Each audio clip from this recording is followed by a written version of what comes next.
A long time ago, deep in the wilderness, a nation camped at the foot of a towering mountain. This wasn't just any nation. These were the Israelites, freshly freed from slavery in Egypt. Only weeks earlier, they had watched God perform jaw-dropping miracles.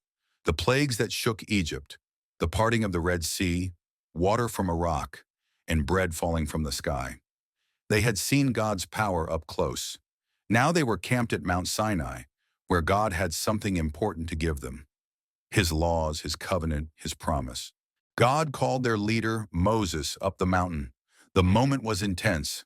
Thunder rolled, lightning flashed, and the mountain trembled. God spoke directly to Moses, giving him the 10 Commandments carved into stone tablets. These weren't just rules. They were God's way of shaping his people, teaching them how to love him and how to treat each other. But there was a problem. Moses stayed up there for a long time, 40 days and 40 nights. Down at the base of the mountain, the people grew restless. At first, they probably told themselves, "He'll be back soon." But as the days passed, doubt crept in. What happened to Moses?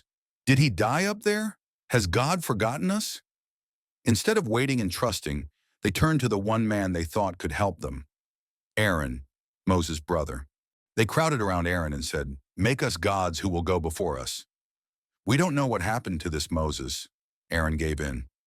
"Bring me your gold earrings," he said. The people hurried to bring their jewelry, the very gold they had carried out of Egypt, and Aaron melted it down. From that gold he shaped a calf, a golden calf. When they saw it, the people shouted, "These are your gods, Israel, who brought you out of Egypt." And just like that, they forgot the God who had split the sea for them. They threw a wild celebration, eating, drinking, and dancing around the idol. High up on Mount Sinai, God saw what was happening. He told Moses, "Go down.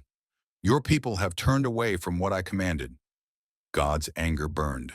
After everything he had done for them, they were already chasing false gods. Moses hurried down the mountain, carrying the 2 stone tablets in his hands. When he reached the camp and saw the calf and the dancing, his heart sank. In his anger, he threw the tablets to the ground, shattering them. He grabbed the golden calf, burned it in the fire, ground it into powder, scattered it on water, and made the people drink it. Then he turned to Aaron. "What did these people do to you, that you led them into such great sin?" Aaron stammered. "You know the people. They are set on evil. I threw the gold into the fire, and out came this calf."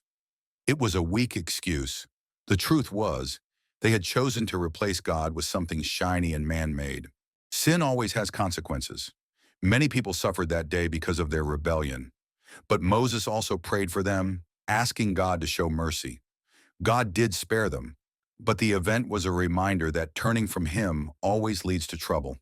The Israelites had just seen God's miracles, yet they traded the living God for a statue made of metal. It's easy to judge them, but if we're honest, we do the same thing. Maybe not with golden calves, but with other things we put first. Money, success, approval, comfort. The lesson is clear. When we take our eyes off God, we drift toward idols, things we rely on instead of him. The story of the golden calf warns us to stay patient, to trust God's timing, and to remember that no idol, no matter how beautiful, can save us. Because the God who split the sea for Israel is the same God who still works wonders today.